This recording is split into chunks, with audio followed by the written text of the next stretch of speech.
Deus, graça e paz. Que Deus abençoe a sua vida. Que em nome de Jesus nós possamos ter uma grande noite. Que o Senhor possa falar tremendamente ao meu e ao seu coração. Tem uma coisa que eu aprendi logo no começo da minha caminhada cristã, que a minha boca, né, ela está mais próxima dos meus ouvidos do que dos seus, é óbvio, mas isso é para que aquilo que eu falo, ou aquilo que eu venho a falar, para que eu escute primeiro aquilo que eu estou falando e aprenda primeiro com aquilo que eu estou falando. E eu nunca mais esqueci esse ensinamento, porque isso me mostra que sempre que nós vamos preparar uma mensagem, sempre que nós vamos falar para a igreja, aquela ministração que está sendo preparada, ela primeiramente precisa impactar a minha própria vida, do ministro, o ministro de Deus, a pessoa em que vai ministrar, ou a palavra de Deus, ou o louvor, ele é o primeiro que precisa ser impactado com aquilo que Deus tem para falar. E não foi diferente comigo em relação ao que nós vamos aprender, ao que nós vamos ouvir da parte de Deus. É uma palavra que veio há um tempo atrás, na verdade, ao meu coração, e ela se aplica muito mais à minha vida hoje ainda do que na época em que eu ouvi ela de Deus. E gostaria de compartilhá-la com os irmãos. E antes disso, tá pronto? Deu certo aquele louvor? Quero que os irmãos ouçam esse louvor, ou se conhecer pode cantar. Não sei se todos conhecem, ele não é tão conhecido, mas para colocar a letra dele.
Amém.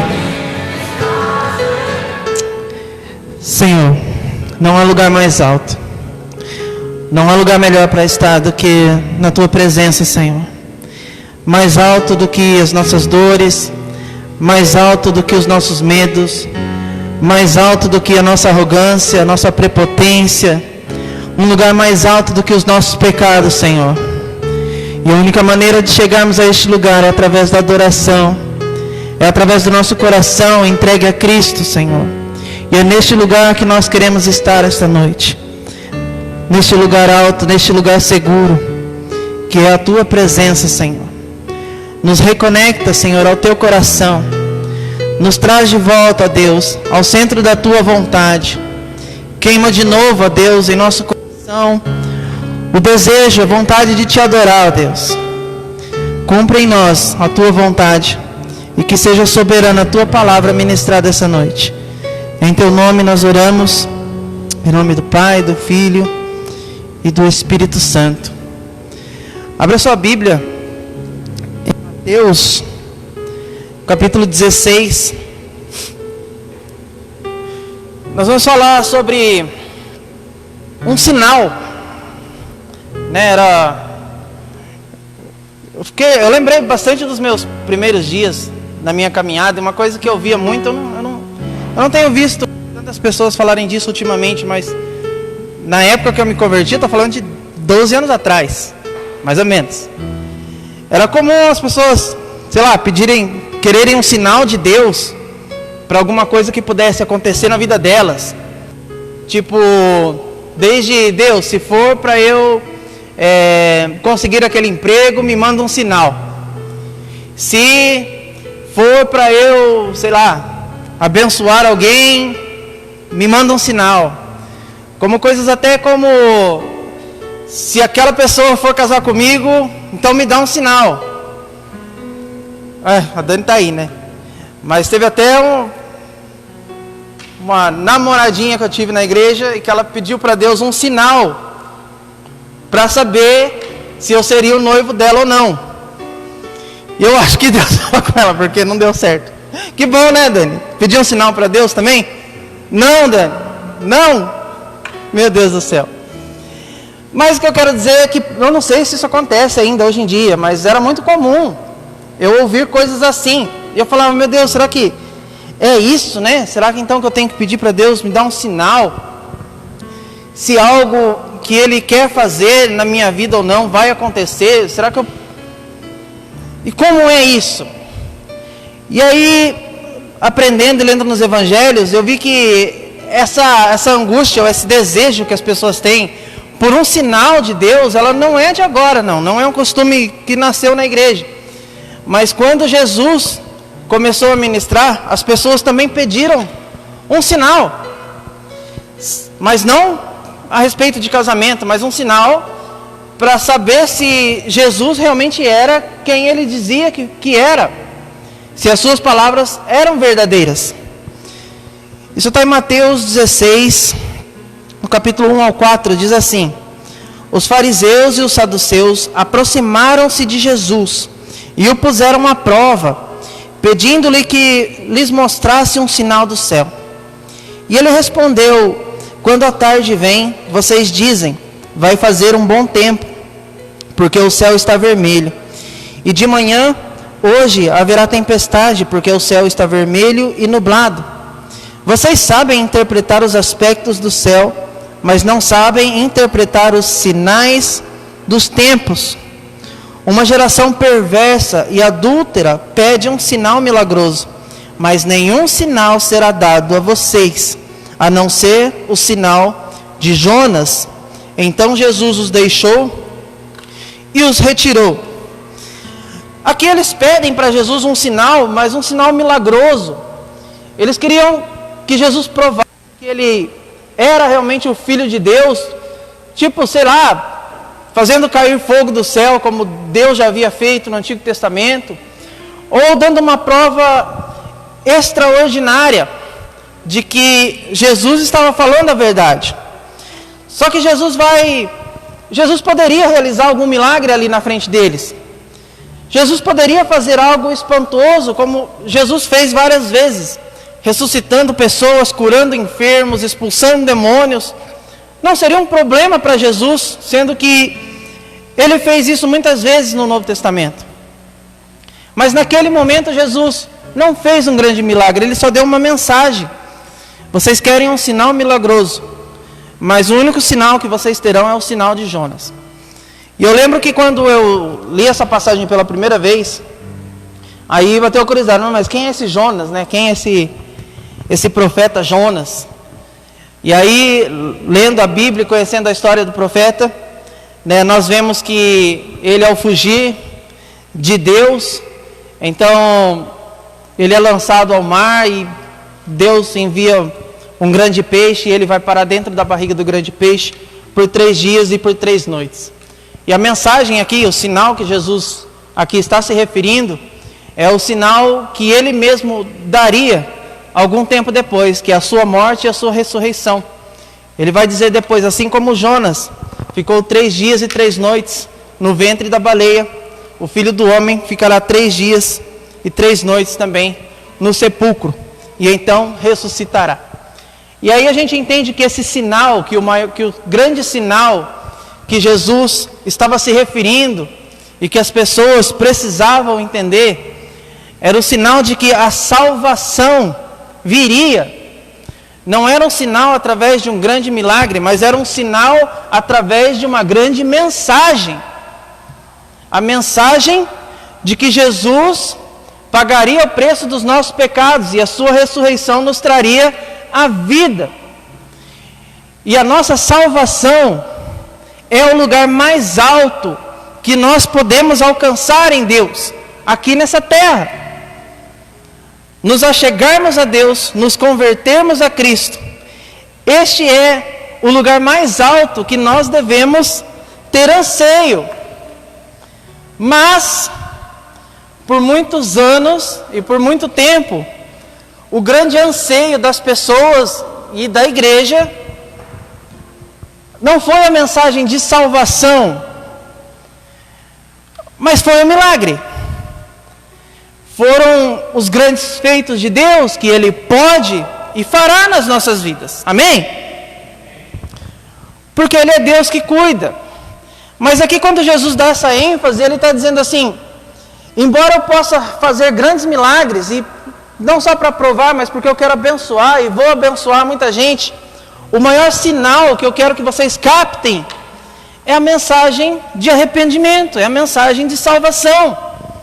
Porque milagre, irmãos, não salva ninguém.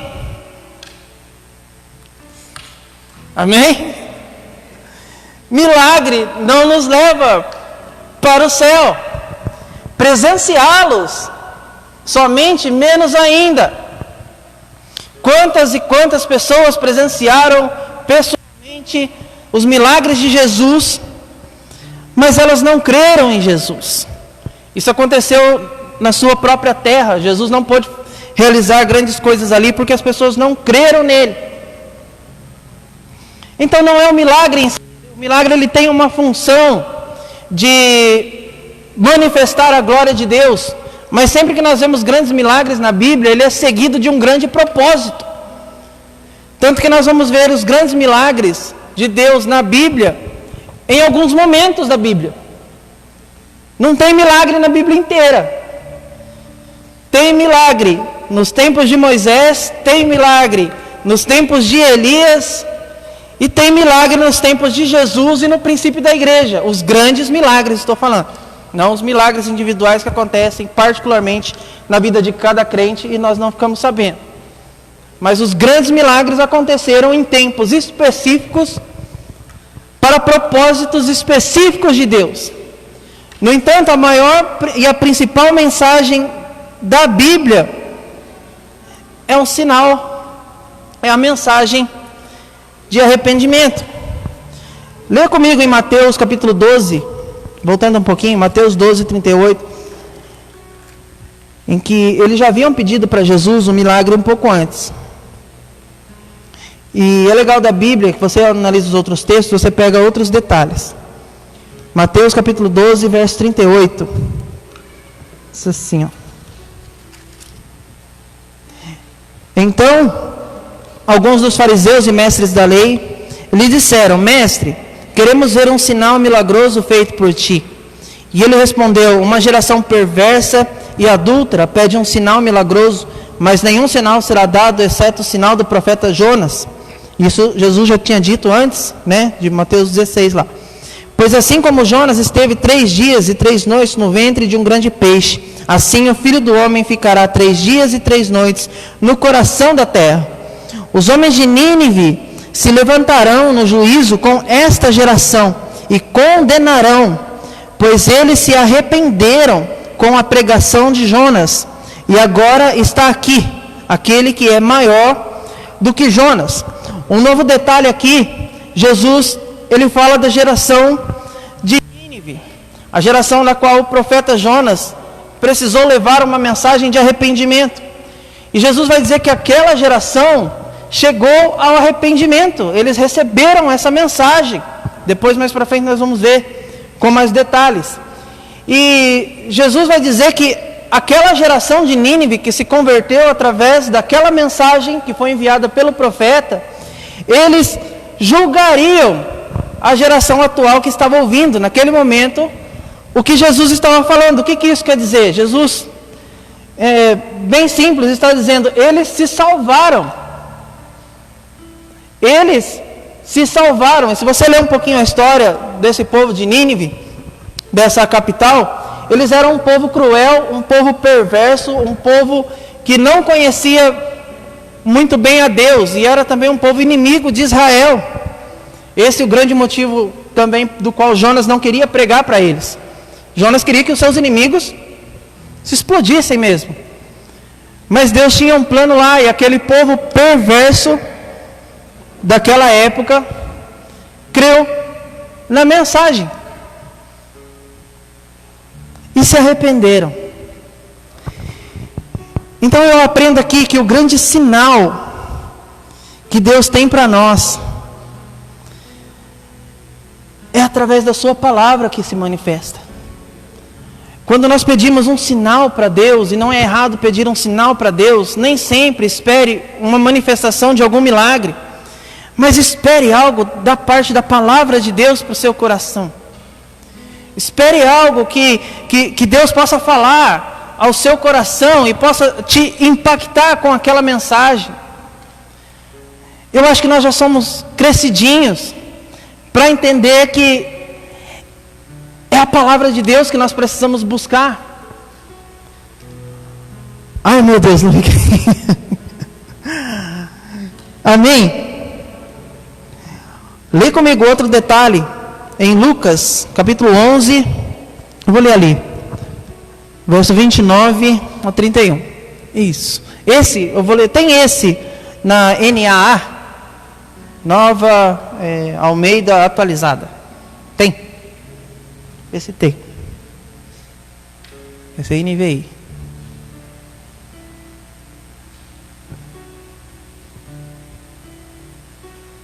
É esse? Vamos lá, vamos ver. Se não falar, depois eu falo. Lucas 11, 29. Visto que aumentavam as multidões em volta dele, Jesus começou a dizer-lhe: esta é uma geração perversa, pede sinal, mas nenhum sinal lhe será dado, senão o de Jonas. Próximo. Porque assim como Jonas, esse mesmo, assim como Jonas foi um sinal para os ninivitas, o Filho do Homem o será para esta geração. Só até aí. O legal de você comparar os textos é que você pega esses detalhes que um texto dá e o outro não. Mas aqui em Lucas, Jesus diz que o próprio Jonas foi um sinal para aquela geração. O próprio profeta foi um sinal, o próprio ministro, a própria pessoa foi um sinal para eles, porque foi através daquele profeta que Deus levou a sua mensagem. Então nós aprendemos que Deus, assim como diz, não vamos ler, mas em Hebreus diz que na antiguidade Deus falou através de muitos profetas. Deus pode falar de várias maneiras, irmãos. Deus pode falar de todos os jeitos, mas Deus sempre escolheu usar os seus ministros para isso. Mas para que o ministro para que o profeta pudesse entregar a mensagem adequadamente, como Deus queria, ele precisava estar unido com Deus, conectado a Deus. É como um roteador que recebe a internet e transmite sinal. Se o roteador não estiver legal, você não consegue se conectar. Não sei se a comparação foi boa ou foi meio cringe. Quem já vai falar dessa expressão cringe? Já ouviram aí? Eu pesquisei o que é cringe, gente. E aí o Google falou que só pelo fato de eu estar pesquisando o que é cringe, eu sou cringe. Mas é uma expressão, né, que a nova geração está usando aí para tirar sarro, né, da geração um pouco mais cringe que nasceu antes da internet. E eu fui pesquisar, eu falei, meu Deus, acho que eu sou cringe mesmo, porque eu pago o boleto, tudo que está escrito aqui eu faço ainda. Ouvi as músicas antigas. Aí eu fui, esses dias que eu comprei, eu fui pagar com o meu cartão de crédito e paguei, e ele tinha a opção de você pagar só de aproximar, né? Eu não sabia. A moça falou pra mim, você pode só aproximar. Aí eu falei, só aproximar? Por quê? Não, ela falou, não, só aproxima. Aí eu fiz assim com o cartão, ela fez assim com a maquininha, pagou e saiu a nota. Eu falei, mas não precisa nem de senha? Ela falou, não, tipo assim, olhou pra mim com um cara tipo, nossa, que cringe. Não conhece cartão de aproximação? Meu Deus do céu. Mas isso é interessante, porque a nossa geração cringe, que nasceu antes da internet, a gente aprendeu a respeitar um pouco mais os processos da vida. Porque a geração nova, o que é muito legal, o que eu admiro muito, e eu luto para fazer parte dela, embora o corpo não ajude, mas a mente tenta trabalhar junto, já está se acostumando a ter as coisas muito rápido. Você não precisa sair de casa para nada, você não precisa mais de papel para quase nada, nem do cartão mais você precisa, você simplesmente faz um Pix. Ou seja, é uma geração que está acostumada com as facilidades, e que bom que essas facilidades elas existem. Mas eu pude ver até no Samuel, né? O Samuel vai fazer 4 anos, ele aprendeu a baixar o joguinho no celular, ele pega e fala, joguinho de menino, aí aparece no Google joguinho, ele baixa o joguinho, eu falei, vai fazer 4 anos. E quando ele fala e o Google não entende, porque ele queria baixar o Dragon Ball, ele falou Catumball, e o Google não entendeu. E ele ficou bravo, e começou a chorar porque ele não conseguiu baixar o jogo. Eu falei, meu Deus, cadê a paciência dessa geração nova? E se a geração Z está zoando com a nossa geração Millennium, tá? Aguarda a geração Alpha aí chegar. Essa molecadinha aí vai dar trabalho. Mas parece que a gente também perdeu a paciência de esperar processos, né? Entender que as coisas têm um tempo para acontecer na nossa vida. E a gente traz isso para a nossa vida com Deus. Muitas vezes a gente não quer esperar. Então quando nós também estamos conectados a Deus, mas a gente não quer esperar a verdadeira vontade de Deus, a gente não tem paciência para saber o que Deus realmente quer ou não quer, então a gente quer manifestações milagrosas, a gente quer ver resultados rápidos para coisas que Deus nem sempre quer fazer de maneira rápida. E sabe quem viveu isso, que é muito mais cringe que nós? O profeta Jonas. Mas antes da gente falar de Jonas, eu quero ler com vocês Mateus capítulo 4, verso 17. Aliás, eu não vou ler não, tá? Para a gente ganhar tempo. Eu vou só comentar, tá? Só para poder ganhar tempo. Eu vou só comentar. Mas Mateus 4, 17... e Mateus 3, 1, 12 e também Atos 2, 30, os textos que eu ia ler, vou falar deles. Ali fala que João Batista, quando ele começou a pregar dizendo, arrependam-se, porque é chegado o reino de Deus. E logo que ele começou a pregar isso, as pessoas começaram a se batizar, a entregar a sua vida para Deus e a se batizar. E quando Jesus começou o seu ministério, ele também começou com essa mensagem, arrependam-se, porque é chegado o reino de Deus. E então Jesus começou o seu ministério com grandes manifestações, milagres. até chegar à cruz. Em Atos capítulo 2, 38, a Bíblia diz que Pedro, após o seu discurso, ele diz: arrependam-se todos dos seus pecados e sejam batizados em nome de Jesus. E as pessoas ficaram tão desesperadas com aquela mensagem de arrependimento, que mais de 3.000 pessoas se batizaram só naquele dia. Isso mostra para nós que Jesus, claro, conectado a Deus, João Batista conectado ao seu chamado, conectado a Deus, e Pedro conectado a Deus, eles conseguiram transmitir a mensagem mais simples e poderosa do mundo, que é arrependam-se. E sempre depois dessa mensagem, por eles estarem conectados a Deus, por eles passarem por processos, e até Jesus passou por processos, tanto que ele começa o seu ministério após os 30 anos, aquilo trouxe um resultado milagroso, que foi a conversão de muitos. Que é um milagre maior, irmão, que a conversão de um pecador? Você quer um milagre maior do que você está aqui na igreja hoje? Você quer um milagre maior que isso? É como se você falasse para Deus: Deus, eu quero ver um milagre seu, e Deus olhasse para nós e falasse: sério? Olha no espelho. Está pensando que é fácil converter o seu coração arrogante? Está pensando que é fácil conhecer o seu coração egoísta? Está pensando que é fácil converter o meu coração, que a todo tempo teima em se desviar do Senhor? É só o Espírito Santo. Isso é um grande milagre na nossa vida, amém? Glória a Deus. E agora sim nós vamos para o profeta Jonas. Agora eu vou ler com vocês, tá? Agora eu vou acompanhando aqui. Vamos dar uma olhada aqui, já que Jesus falou tanto de Jonas. Jonas capítulo 1, do 1 ao 4. Ó. Diz assim, ó: a palavra do Senhor veio a Jonas, filho de Amitai, com esta ordem: vá depressa à grande cidade de Nínive e pregue contra ela, porque a sua maldade subiu até a minha presença. Mas Jonas fugiu da presença do Senhor, dirigindo-se para Tarsis, desceu à cidade de Jope, onde encontrou um navio que se destinava àquele porto. Olha, falando aqui, o Google coisou aqui. O Senhor, porém, fez soprar um forte vento sobre o mar, e caiu uma tempestade tão violenta que o barco ameaçava arrebatar-se. Alguém que não é cringe, como que eu desligo o Google aqui? Só desligar a internet, né? Mas está desligado. Eu não sou cringe. Aqui nós vemos que Jonas, assim que recebeu a missão de Deus para pregar em Nínive, nós vemos que ele foge e ele compra a sua passagem e entra no navio e simplesmente vai embora.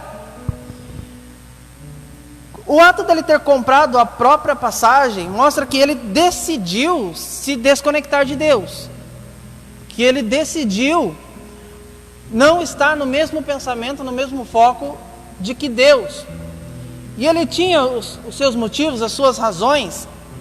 Todos nós temos os nossos motivos e as nossas razões, e que achamos certas e que achamos pertinentes para nos afastarmos da vontade de Deus, para não obedecê-lo, porque eu sou fraco demais, porque eu sou pecador demais, porque eu não mereço. Mas quando ele assume essa responsabilidade dele ter pago a sua passagem, ele está dizendo assim: não, eu estou seguindo a minha própria vida. E quando nós nos afastamos de Deus, nós estamos comprando a nossa própria passagem, fazendo as nossas próprias escolhas, seguindo o nosso próprio caminho. Mas Deus precisava que essa mensagem chegasse até Nínive. Continuando em Jonas capítulo 1, do 12 ao 17. Respondeu ele: peguem-me e joguem-me ao mar, e ele se acalmará, pois eu sei que é por minha causa que essa violenta tempestade caiu sobre vocês. Ao invés disso, os homens se esforçaram ao máximo para remar de volta à terra, mas não conseguiram, porque o mar tinha ficado ainda mais violento. Eles clamaram ao Senhor: Senhor, nós suplicamos, não nos deixes morrer por tirarmos a vida deste homem. Não caia sobre nós a culpa de matar um inocente, porque tu, ó Senhor, fizeste o que desejavas. Em seguida pegaram Jonas e o lançaram ao mar enfurecido. E este se aquietou.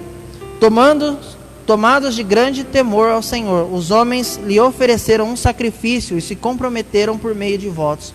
O Senhor fez com que um grande peixe engolisse Jonas, e ele ficou dentro do grande peixe por 3 dias e por 3 noites. Irmãos, olha que interessante isso daqui. Ele tomou a sua própria decisão. Ele falou assim: eu não vou pregar para aquele povo não, porque eu quero mais que eles morram mesmo.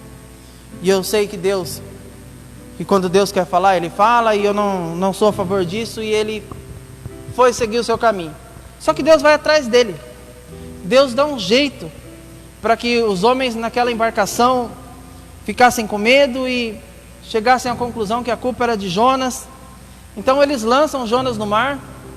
E o que Deus faz? Deus, ele envia um grande peixe, né, que nós entendemos que possa ser uma baleia, ou um animal que de repente não exista mais, ou um animal que Deus só criou naquele momento, e engole Jonas. Ele fica no ventre do grande peixe ali por 3 dias e por 3 noites. Tem uma coisa que faz com que a gente permaneça ligado em Deus, que se chama experiências. E Jonas, ele cria na palavra, ele sabia do poder que a palavra de arrependimento tinha, mas ele ainda não tinha uma grande experiência com esse arrependimento e com essa graça de Deus. Então, nós somos levados a acreditar que quando o grande peixe engole Jonas, Deus está punindo Jonas. Olha, eu vou te matar se você não fizer a minha vontade. Não, é a primeira coisa que veio na nossa cabeça. Nossa, que Deus ruim, né? Vai atrás de você até com baleia, se você não fizer o que Ele quer. Mas, na verdade, isso foi um ato de graça de Deus na vida de Jonas. Mas que graça tem em ser engolido por um grande peixe? É o simples fato de que, cientificamente falando, é impossível alguém ser engolido por um grande peixe, uma que não existe nenhuma baleia hoje com uma garganta tão grande ao ponto de passar um ser humano adulto. Hoje não existe. E mesmo que passe, o suco gástrico nos mataria em minutos. Mas Jonas ficou vivo 3 dias e 3 noites. Isso não é possível a menos que seja um milagre, a menos que seja por vontade de Deus. Amém? Então, se Jonas permaneceu vivo 3 dias e 3 noites, é porque Deus o manteve vivo ali, certo? E quando ele ficou vivo 3 dias ali, ele pôde chegar o mais perto que ele chegou da morte. E é o que acontece quando nós decidimos nos distanciar de Deus, porque Deus tem algo grande para fazer através das nossas vidas, que é levar a sua mensagem de arrependimento e de graça para outras pessoas. Mas quando nós nos desconectamos, só uma experiência muito forte para te fazer voltar. E foi essa experiência que Deus proporcionou a Jonas, quase o matando. Então Jonas, tendo aquela experiência de graça, porque Deus não o matou quando podia tê-lo matado. Jonas então, ele ora assim, ó. Jonas capítulo 2, do 1 ao 10. Dentro do peixe, Jonas orou ao Senhor, o seu Deus, e disse: no meu desespero, eu clamei ao Senhor, e Ele me respondeu. Do ventre da morte, gritei por socorro, e ouviste o meu clamor. Jogaste-me nas profundezas, no coração dos mares, correntezas formavam um turbilhão ao meu redor. Todas as tuas vagas passaram sobre mim, e eu disse: fui expulso da tua presença, contudo, olharei de novo para o teu santo templo. As águas agitadas me envolveram, o abismo me cercou, as algas marinhas se enrolaram em minha cabeça. me afundei até chegar aos fundamentos dos montes, a terra embaixo, cujas trancas me aprisionaram para sempre. Mas tu trouxeste a minha vida de volta da sepultura, ó meu Deus. Quando a minha vida já se apagava, eu me lembrei de ti, Senhor, e a minha oração subiu a ti, ao teu santo templo. Aqueles que acreditam em ídolos inúteis desprezam a misericórdia, mas eu, com um cântico de gratidão, oferecerei sacrifício a ti. O que eu prometi, cumprirei totalmente. A salvação vem do Senhor. E o Senhor deu ordem ao peixe, e ele vomitou Jonas à terra firme. Cara, Jonas se arrependeu de ter fugido. Aquela experiência de quase morte para Jonas foi tão incrível que fez ele reconhecer as suas limitações e o quanto ele precisava olhar de novo para Deus. Ele podia continuar reclamando, ele poderia continuar desejando a morte, como ele vai fazer daqui a pouco mais para frente. Mas ele se conectou novamente com o seu Senhor. E ele só fez isso porque ele viveu uma experiência de graça. Então, quanto mais experiências com o Senhor nós temos, melhor nós captamos os seus sinais, melhor nós captamos a sua mensagem. Ele entendeu que Deus queria dele um arrependimento sincero, e que fizesse a vontade de Deus acima da vontade dele. Jonas entendeu isso. Eu não vou ler o resto, mas acredito que os irmãos conhecem a história. Ele vai e ele prega a mensagem mais importante da vida dele desse jeito aqui: se arrependam, porque Deus vai destruir a cidade toda. Fiz a minha parte. Foi o sermão mais importante da vida dele. E ele vai, ele sobe ao monte, e sabe o que ele faz? Ele se assenta no monte e ele espera para ver o que Deus vai fazer. É enfurecido, porque ele quer, na verdade, que Deus destrua a cidade. Mas aí sabe o que Deus começa a fazer? Deus começa a tratar com ele lá. Ele faz um abrigo ali na presença de Deus, fica esperando cair fogo do céu, e Deus faz crescer uma planta perto dele, e Deus mata essa planta no outro dia. Deus manda um vento para mexer com ele, Deus faz o sol arder na cabeça dele, e ele começa a ter compaixão de uma planta que nasceu e morreu, e Deus trata com ele e diz: olha, você teve compaixão dessa planta, e imagina eu se não terei compaixão de uma nação inteira que se arrepende. Planta que cresce num dia e morre no outro, vento forte para te chacoalhar, sol quente na cabeça é melhor do que baleia te engolindo. Deus vai continuar tratando com a gente quando nós estamos conectados a Deus, mas daí o tratamento é diferente, porque Ele sabe que pode falar e você vai ouvir. Porque quando a gente não pode ouvir, então Deus precisa usar algumas coisas meio que extremas. Aí Deus vai dar um sinal tão grande na nossa vida de que Ele está precisando trazer você de volta, porque Ele precisa te colocar de volta no centro da vontade dEle. Ele precisa nos colocar de volta a entregar esse sinal maravilhoso, que é o sinal do arrependimento e da salvação. E como nós começamos com essa palavra, primeiro para mim. Primeiro Jonas precisou aprender sobre a graça e sobre o arrependimento, para então ele ministrar.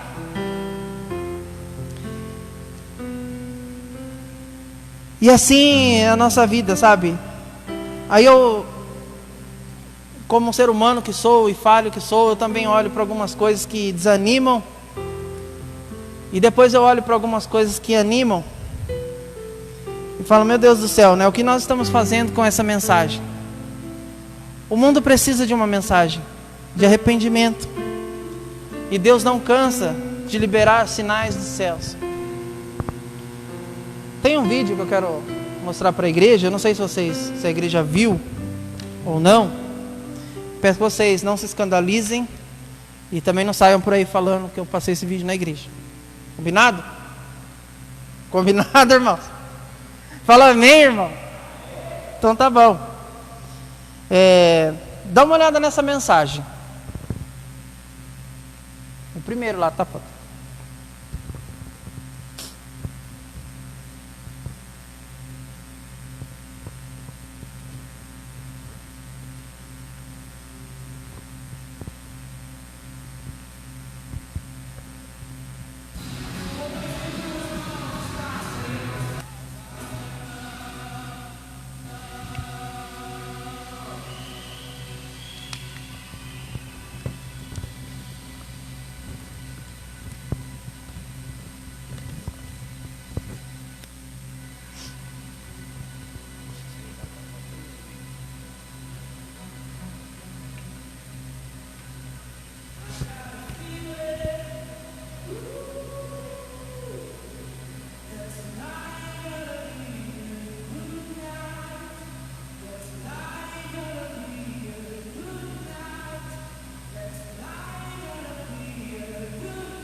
Amém. Tá bom. Tá bom. Tá bom. Tá bom. Chegamos. Ai, irmãos, olha. Eu sei que isso diverge muitas opiniões e eu até entendo a intenção. O que eu quero dizer com isso? Às vezes na sede de querer trazer as pessoas para Deus, Deus nos dá algumas ferramentas, né? E por que não usar uma ferramenta que as pessoas que ainda não se converteram conhecem, que é a música, para em cima disso de repente trazer uma mensagem, uma ministração. Mas eu não quero. Não, quero sim. Não é questão de pecado, é questão de adequação. Tem coisas que cabem e tem coisas que não cabem. Por exemplo, quando eu ouço essa música, exatamente essa música, eu me lembro com todos os detalhes da última vez que eu fui numa balada. Faz tempo, né? Essa música é velha. Oh, meu Pai amado. Mas eu lembro. Que influência isso pode ter na minha vida ou não? Porque hoje, pela graça de Deus, né, eu conheço ao Senhor, não vou me desviar por causa disso. Mas se de repente um irmão que está conhecendo os caminhos do Senhor, está encantado com a igreja, será que essa lembrança vai ter esse mesmo efeito na vida dele? Será que ele vai ter essa força de... Não, ouvi, lembrei, mas é aqui que eu quero ficar? Ou será que ele vai falar, nossa, que legal, né? Que saudade. Bom, se pode tocar na igreja, então não tem problema nenhum eu ir lá também. E... Vocês acham que eu estou exagerando em falar isso, irmãos?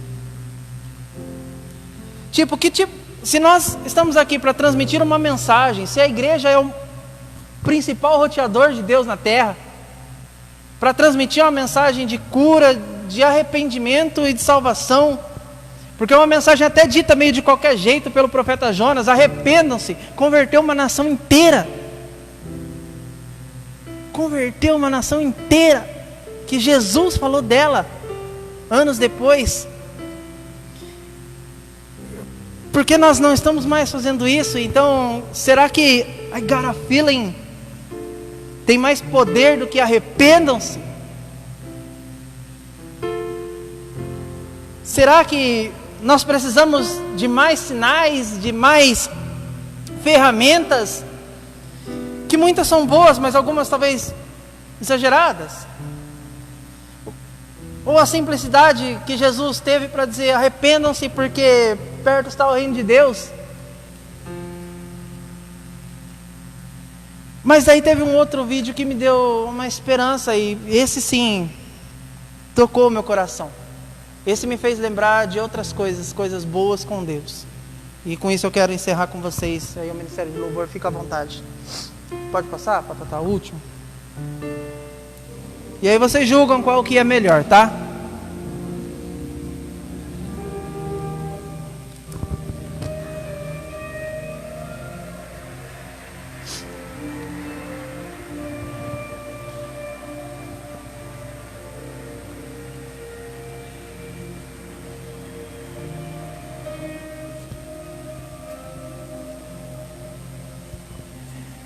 Esse homem estava trabalhando no culto e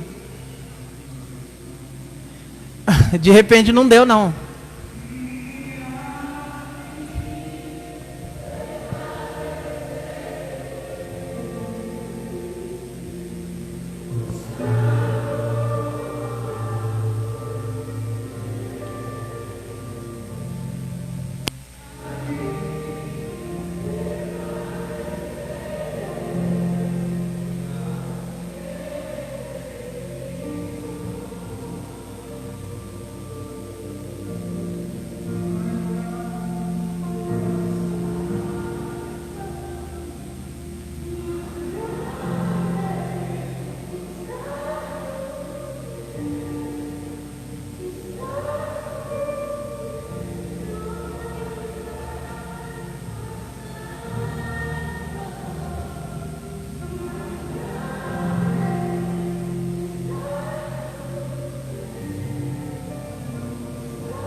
Acho que o pastor chegou para ele depois: cadê as fotos, filho?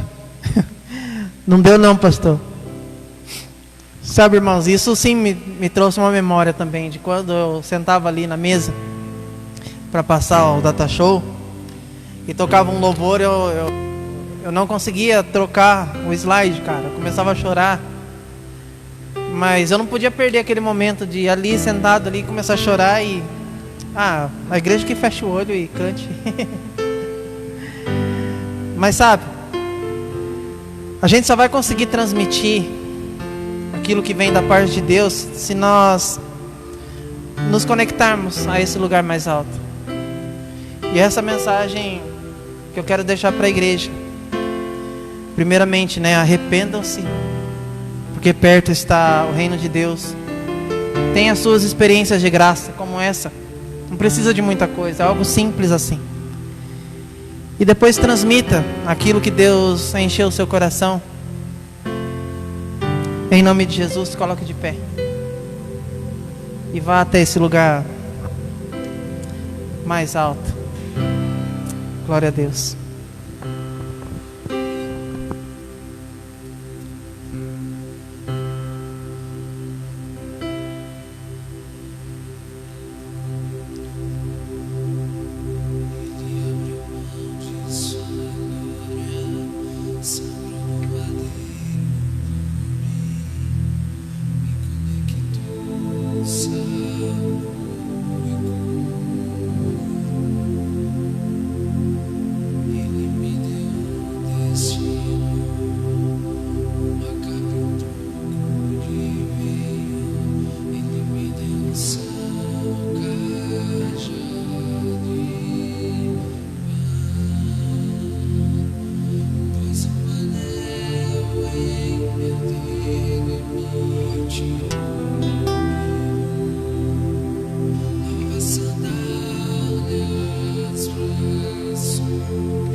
Oh Espírito Santo de Deus, aleluia, aleluia.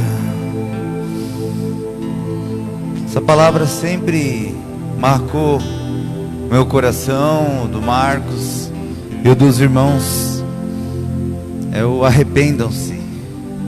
As primeiras palavras de Jesus, de João Batista e de Pedro. Isso traz um ensinamento para nossas vidas. Como é que eu vou ganhar a minha família? Se a gente pregar o arrependam-se. Esse é o verdadeiro evangelho. Enquanto nós fomos e vamos continuar a ser muito criticados porque nós não pregamos a vitória, porque Jesus não pregou a vitória, Ele pregou arrependam-se. Jesus não pregou a bênção, Ele pregou arrependam-se. É isso que a humanidade precisa. Enquanto muitos pregam que Jonas ficou 3 dias na baleia, você pode ficar muitos dias na prova, mas vai chegar um momento que Deus vai tirar você da baleia e vai te dar a vitória. Nós pregamos que Jonas ficou ali por um tratamento com Deus, porque ele precisava se arrepender. É isso que eu e você precisa. Então nós fazemos um convite para você. Continua aqui. Só que o sermão vai ser sempre esse: arrependam-se. Porque João Batista, eles chamavam as pessoas de raça de víboras. O que é víbora? Cobra. Cobra. Arrependa-se, sua raça de víboras. Esse é um evangelho que transforma e salva. Que você possa guardar essa mensagem em o seu coração. E o maior milagre é a cruz. O maior milagre é nós podermos nos arrepender e sermos salvos e um dia morar com o Senhor Jesus por toda a eternidade. Não há e nunca haverá milagre maior do que esse. Amém. Aplauda ao Senhor nesta noite. Deus abençoe sua vida. Em paz, em nome do Senhor Jesus. Que o Senhor te acompanhe. E até domingo, em nome do Senhor.